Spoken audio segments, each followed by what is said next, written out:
Welcome to Hood Champion Boxing and Sports. Man, there's so much shit going on in boxing, we gotta talk about it.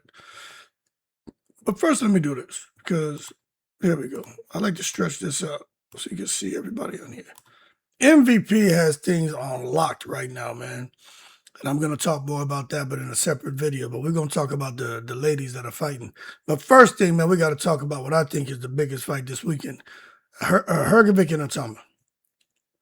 This is driving all kind of debates and arguments everywhere, man. One of the most fascinating heavyweight matchups, one of the unknowns, you know what I'm saying? Because Filip Hrgovic, he brings something that Itauma hasn't had to deal with at the highest level, you know what I'm saying? Serious veteran, great chin, experience, physical resistance. He throws that right hand straight, loops it, blinds you with it. He throws that right hand. He has like 6 or 7 variations on how he delivers it, man. But the bottom line is Itauma ain't never faced a beast like the Croatian Filip Hrgovic. But Itauma's got the speed. He's athletic, youthful explosiveness. So some people are favoring him, but not all, because they say, yo, all right, we hear you. Hrgovic brings that experience, size. He got heavy-ass hands, durability, professional composure, and the ability to make a young fighter work. And that's why you see these fan bases out here split. I mean, I can see Itauma winning, but I'm kind of siding with Hrgovic on this. But if Itauma beats Hrgovic, I'm going to put all the respect in the world on his name. It's just Itauma hasn't faced nobody like him. And Hrgovic's been fighting at a high level. You know what I'm saying? But I get it. People say, yo, speed kills Hood. Itauma's just way too fast. He can make Hrgovic look old before Hrgovic can establish his offense, get a rhythm going. Next thing you know, them early rounds are dangerous. But then 3, Hrgovic goes down and he doesn't get up. Chest to canvas, ass in the air like at a Diddy party. I said, all right, I hear you. Then he got Hrgovic. You know, he's been in there with someone. He's been in there with guys who can do what Itauma can do. Remember, Hrgovic was out here giving people the business at 19 as a sparring partner. So the same stories they got about Itauma, they got that shit about Hrgovic. The difference is Hrgovic can tell you, I hear what y'all saying about him, but he hasn't been in there with someone like me yet. And I think it really boils down to the early speed of Itauma and for Hrgovic to force him into a physical fight. Then you'll see, especially working with Abel Sanchez and what Abel Sanchez did with Gennady Golovkin, you know, all of a sudden the experience from the trainer, the veteran experience as a fighter becomes enormously important. And next, you know, Ben Davison is over there who never has an effing plan B. He's trying to figure out what to do for Itauma because Itauma's getting the Croatian bing bings put all up in his ass. And this is exactly the kind of fight where the first 4 rounds could tell us everything. And I'm going to be paying attention and I'm going to be live for it, you know. So we'll see what happens. But I don't know. I got it like 55-45 for the Croatian, man, Filip Hrgovic. But Itauma's special. He's a phenom for a reason. Was doing the business at 15 against the elite heavyweight pro fighters. So I wouldn't be surprised if he does the business. And I just think Hrgovic is hungry, man. That's all I'm saying. So is Itauma. I just have a feeling, man, unless Itauma fights dirty, you know, I don't know, and he gets him in them early rounds, I don't know. Because if he can't get him out of there, I don't think Ben Davison's going to know what to tell Itauma. I think Itauma will unravel. It's just my opinion. But we'll see. But the first 3 rounds, I'm going to give it to Itauma. After that, I got Hrgovic. Now, this shit that here is got me buzzing. I'm like, where'd this shit come from? Tommy Fury, Tyson Fury's younger brother, could be facing Shannon Briggs. I'm like, what the hell? They say, yo, this is a rumor. I'm like, fuck a rumor. This is humor. Ha, ha, ha. What the hell are we talking about? Now, of course, that should generate clicks. It made me click on it because you got to look at the generation gap and the personality clash. Tommy Fury, yeah, he's much younger. He's got size. He has some boxing experience. But, you know, Shannon Briggs, yeah, he's an old pop and shit now, but he got enormous name recognition and just a completely different level of heavyweight physicality. But he's an old guy now. But the real question is whether this becomes a legitimate boxing fight or a crossover spectacle, which is what I think it should be. And I think that's where Tommy Fury belongs. Go over there, be a spectacle.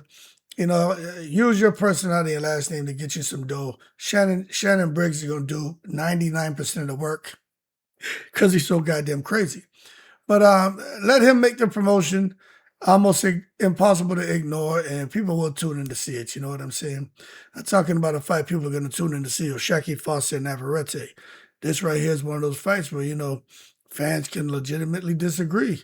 You look at O'Shaquie Foster, man, that boxing IQ, distance management, very fast feet and hands, dart in and out, counterpunch time, footwork, ability to make you miss and pay. And Navarrete, man, get that volume, unorthodox attacks, put that pressure on you, physicality, combination punching, does the business. Now, Shakur Foster wants a chess match, and we understand, because that's where he thrives. Navarrete wants to turn the chessboard upside down and have pieces all over the place. But that's why fans are split, because it's like, who's going to be able to impose their style and strategy to make sure they're the most comfortable to give them the best chance of winning that fight? You ask me, I don't know. But I know that's a good damn fight. I like O'Shaquie Foster, but Navarrete is a problem. But we'll see what happens, and I'll actually be at that fight. Now, Brian Norman Jr., Richardson Hitchins, get your asses off the internet and get into the ring already. All this back and forth on social media.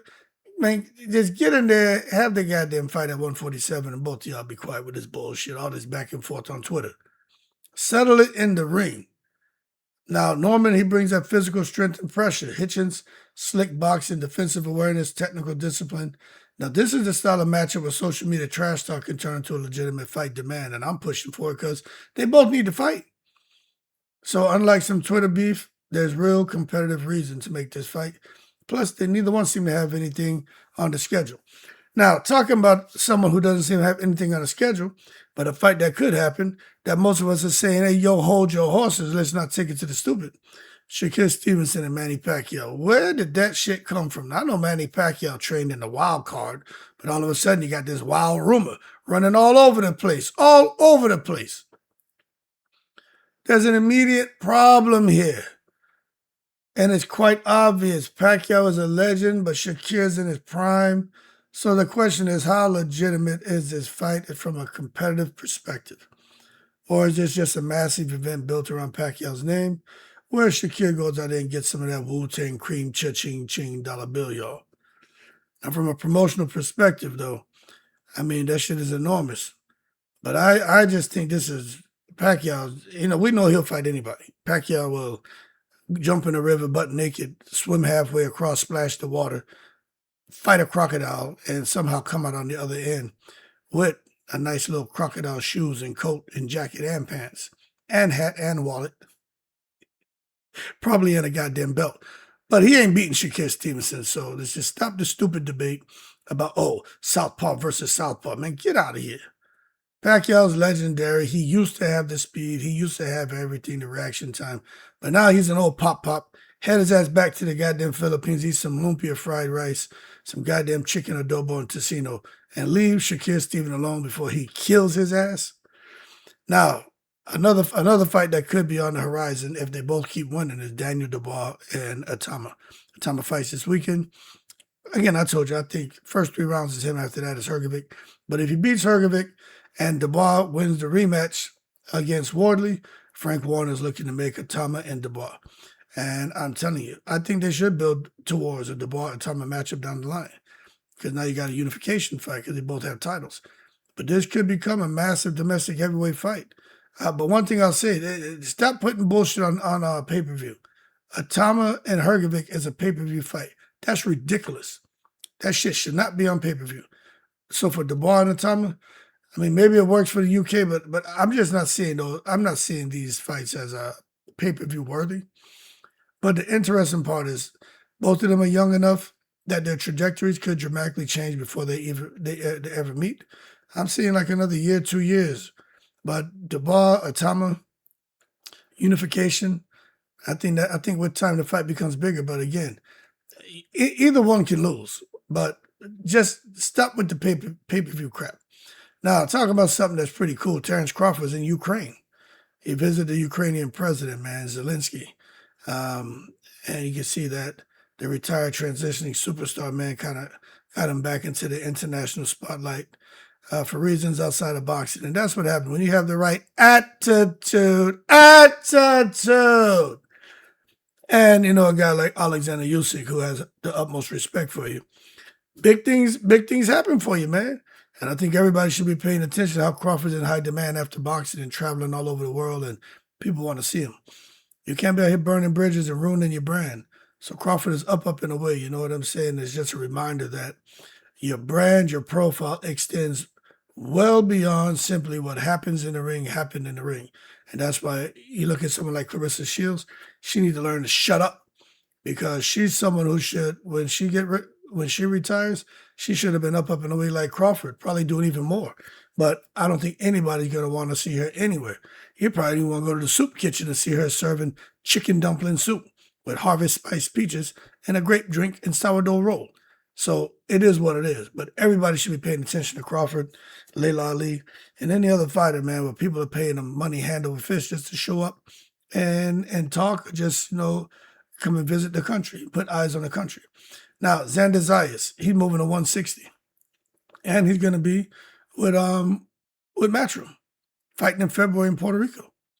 And I just think it's great news to hear he's going to 160, because he's entering a division where the physicality changes dramatically.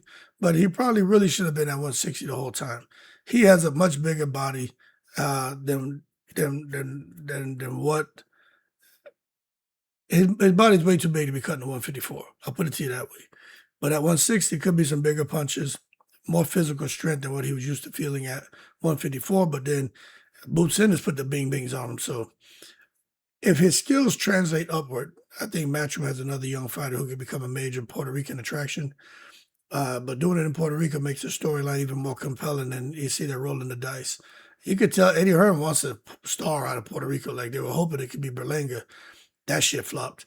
But Xander Zayas may be that guy, but he's got to go to 160, and he's got to win. Now, changing gears a little bit, women's boxing. Women's boxing is stacked.